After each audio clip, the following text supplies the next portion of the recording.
The scripture reading is taken from the Lamsa translation of the Bible, Romans chapter 12, verses 1 and 2. I beseech you, therefore, brethren, by the mercies of God, that you present your bodies a living sacrifice, holy and acceptable to God, by means of reasonable service. Do not imitate the way of this world, but be transformed by the renewing of your minds, that you may discern what is good and acceptable and the perfect will of God. And thus concludes the scripture reading, Romans chapter 12, verses 1 and 2. There is a lot going on in our environment. A lot of changes are happening. So many of them that it can be jarring and we can hardly keep up. I don't need to describe what's going on. A lot of people are shocked, scared, and angry. And what do we do with all that? How do we deal with those changes? Let's look at it with a spiritual lens. As always, we have more than one option. We can do absolutely nothing. We can decide to continue living our lives as if nothing was happening around us, because it doesn't directly concern us. That's one option. Another option is to talk to our friends and share our fears and concerns, because sometimes it feels good to vent, right? The risk with doing that is that it can bring us down. From an emotional standpoint, when we lend our energy to those heavy energies, we stay down and we can actually go even lower. So we need to be mindful of what spending a lot of time venting will create.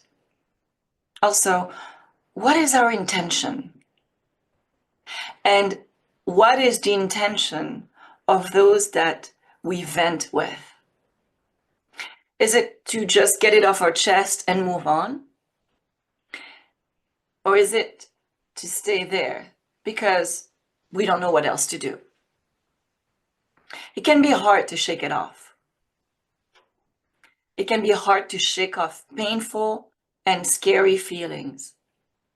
As divine metaphysicians, we also know that what we lend our energy to will create more of that energy. So if we talk about our fears, we will perpetuate the energy of fear. And that energy will stay with us, and it will consume us, and it will grow and expand outside of our energy field. And that's what we're going to share with the world. So we might want to think about doing that, because by talking to others about the pain that we're going through, we might solve a problem, but we might create another one. Also, with the law of attraction, it's always in motion.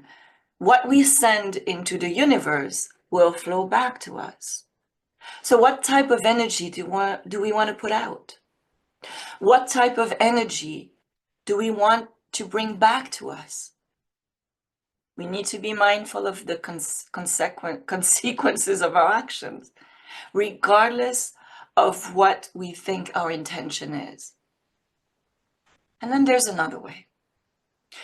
And the scripture gives us a path forward, a way to deal with the big and sometimes overwhelming changes that are taking place right now. Present your bodies as living sacrifice, holy and acceptable to God, by means of reasonable service. And again, I'm going to look at it from a spiritual lens. And this scripture is really a call to action. What type of call to action? Let's look at it.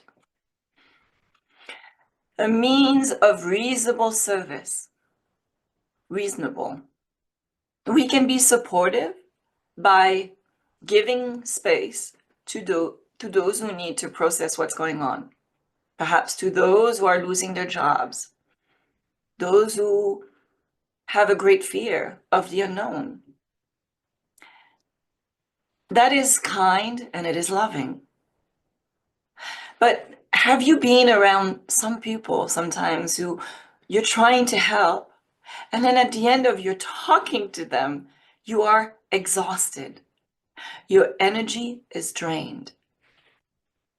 When we provide space for others, if we do not solidify and purify our own energy, when we, empath, lend an ear, we take everything in, and before we know it, our energy can be brought down, and that is counterproductive.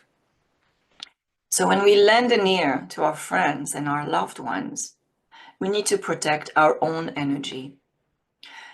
We need to visualize it growing and see it being and staying bright no matter what, staying strong no matter what. And sometimes we might need to pull back, to pull ourselves back. Some simply choose to close their energy field so that nothing comes in. Things can come out, but nothing comes in. Some do it by visualizing a zipper, closing a zipper up. So you close that zipper and you protect your energy. Now there's another way, and that is to call the great healer inside of us, and then let it do its work, and then let it take over. I'm going to say that again. Call the great healer inside of us. You might ask, who's the great healer? Who is he? Because somehow it's always a he, right? Well, no, it doesn't have to be a he. If you want it to be a she, it can be a she. It is whatever you see it to be. It's genderless. It is the divine presence that resides inside of us, inside of you, and manifests through you. The great healer is a part of ourselves that loves unconditionally and heals all of life. If somehow you find it difficult to believe that the great healer is a part of you, and that it is instead someone or something separate from you that can manifest through you, fine. We tend to sometimes try to understand and overanalyze things intellectually. And then when we don't fully understand, or perhaps we just fight the idea because it just doesn't make sense to us, it brings limitations. So don't focus too much on who and what the great healer is. Just call them so the great healer can come.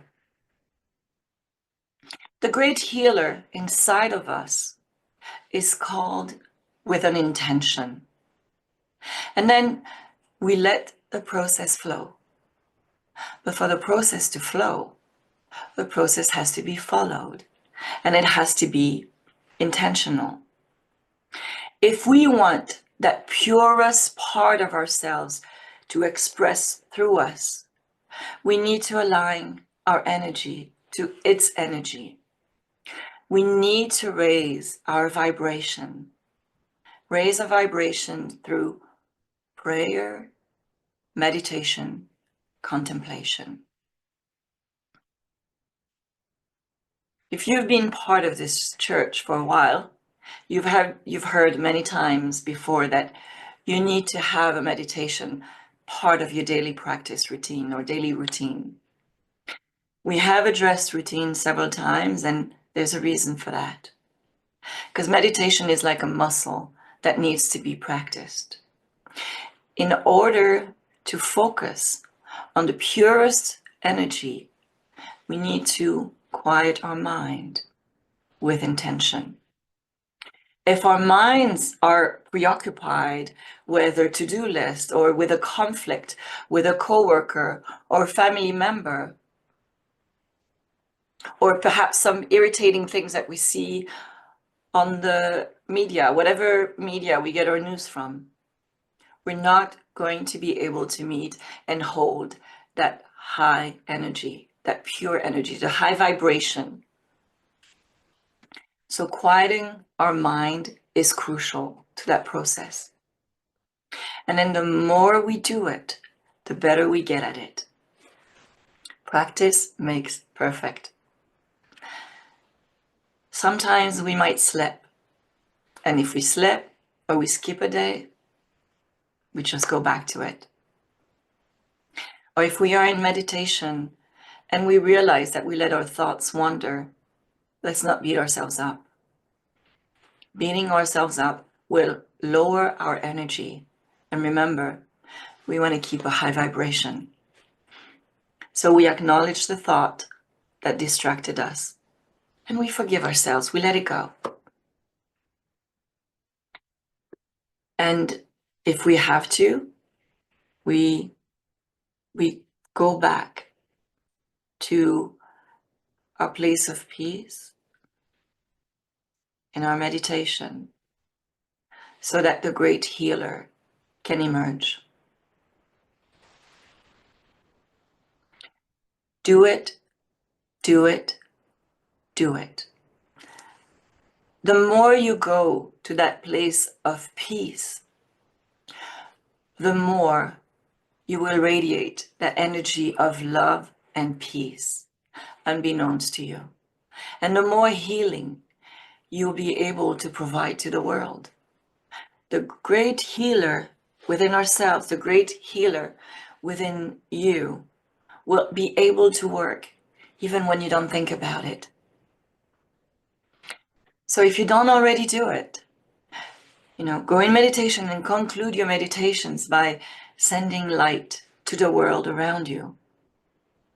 Maybe you've been meditating and sending healing out for a long time, so you have a specific process that works for you. Perhaps if you need help, you would start with sending healing onto your home world, sending light, just visualizing and feeling light permeate through you and go out into the world right outside of you. And then let it grow. Let it grow slightly. And let it grow more and more and more. You can cover specific people or situations or locations up to the entire world and the entire universe. We are very fortunate that this church offers group healing meditations and other meditations.